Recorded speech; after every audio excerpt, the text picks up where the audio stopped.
কাঁঠালের পিঠা খেতে মন চাইতেছে এখন। আর চিতই পিঠা দিয়েও কিন্তু কাঁঠাল খেতে অনেক মজা, মুড়ি দিয়ে কাঁঠাল খেতে অনেক মজা। অনেকে আবার দুধ দিয়ে বাদ দিয়ে কাঁঠাল দিয়ে খায়, যেটা কিনা আমার শাশুড়ি আমার, আমিও খাই, এই খালাও খায়, দুধ দিয়ে বাদ দিয়ে কাঁঠাল দিয়ে। অনেকে আবার আম দিয়ে দুধ দিয়েও খায়। মানে আগেকার দিনের মানুষের কত টাইপের খাবার যে ছিল, জাউ দিয়ে কাঁঠাল দিয়ে খায়, এটা আপনারা জানেন? খালাই খাইছেন কখনো? জাউ রান্না করে কাঁঠাল দিয়ে খায়, ওইটা বলে অনেক মজা। আমি মুড়ি দিয়ে কাঁঠাল দিয়ে খাইছি, বুঝছেন? কিন্তু আমার শাশুড়ি আবার কি করে জানেননি, ডাল গেছে না, বাদ দিয়া ডাল দিয়া কাঁঠাল দিয়ে খাইবো। এখন খায় না, আগে খাইতো। আগে ডাল দিয়ে কাঁঠাল দিয়ে খাইতো, এখন খায় না। এখন সব খাবারই উঠে গেছে, অল্প অল্প খায়, বেশি খাইতে পারে না। তো কাঁঠালের সাইজটা অনেক সুন্দর, গ্রামও সুন্দর, খালা বলেছে খেতেও মিষ্টি। কিন্তু আমি নিজে এখন টেস্ট করতে পারছি না, কারণ আজকে আমি রোজা রেখেছি। রোজা মুখে কাঁঠাল যে ভেঙেছে, এটাই মনে হয় একটু রোজা হালকা হালকা হয়ে গেছে।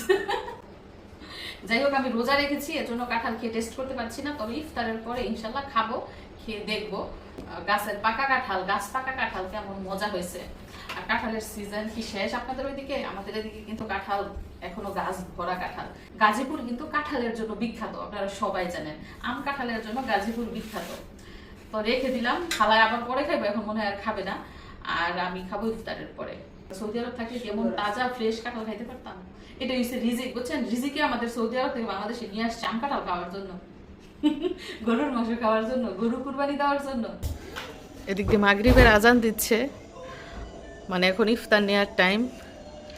দিন অনেক বড়, বড়দিনে রোজা রাখতে একটু কষ্ট হয়ে যায়, তারপর আমার কষ্ট লাগে নাই, কারণ আজকে ঠান্ডা, দিনটা কিন্তু ঠান্ডা, বৃষ্টি হয়েছিল।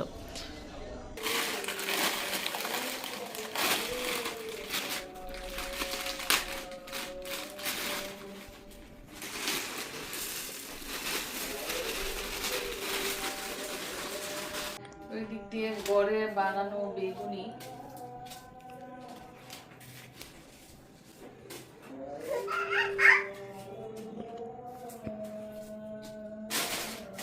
আর দোকান থেকে কিনে আনা হয়েছে ছোলা বুট। মামা ধইল না। তারপরে হচ্ছে দেখুন পেঁয়াজু, আর গুলগুলো আনা হয়েছে কয়েকটা, মিশারি খেয়ে ফেলেছে, মিশরাত কিছু ফেলেছে। মামা ধরে না, তুমি মুড়ি খাও, ওগুলো ঝাল খেতে পারবে না।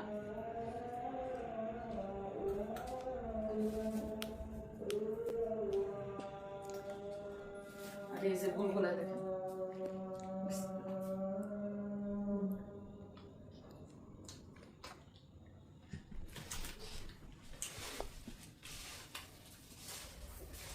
তো রমজান মাস ছাড়া রোজা রেখে ইফতারি করার আনন্দটা কেমন বলেন?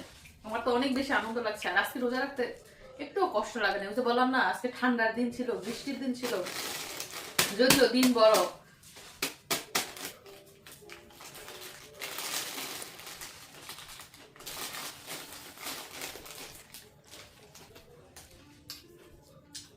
পেঁয়াজ মরিচ কাটার টাইম পাই নাই, আজানের সময় হয়ে গেছে।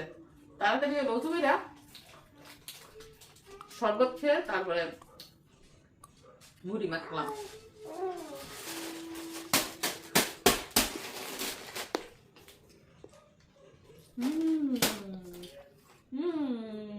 রমজান মাস ছাড়া রোজা রাখা হচ্ছে নফল ইবাদত।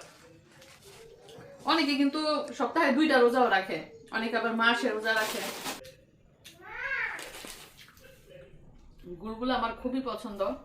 যাই হোক, এগুলো বাজার থেকে আমার শাশুড়ি মা এনে দিয়েছেন। আরেকটা বিষয় হচ্ছে, দিনের বেলা কাঁঠাল ভেঙেছি, গাছ পাকা কাঁঠাল খেতে পারি নাই, এখন কাঁঠালও খাবো। আর রোজা রাখা ইফতার করলে কিন্তু আর আপনার কিছু টানে না।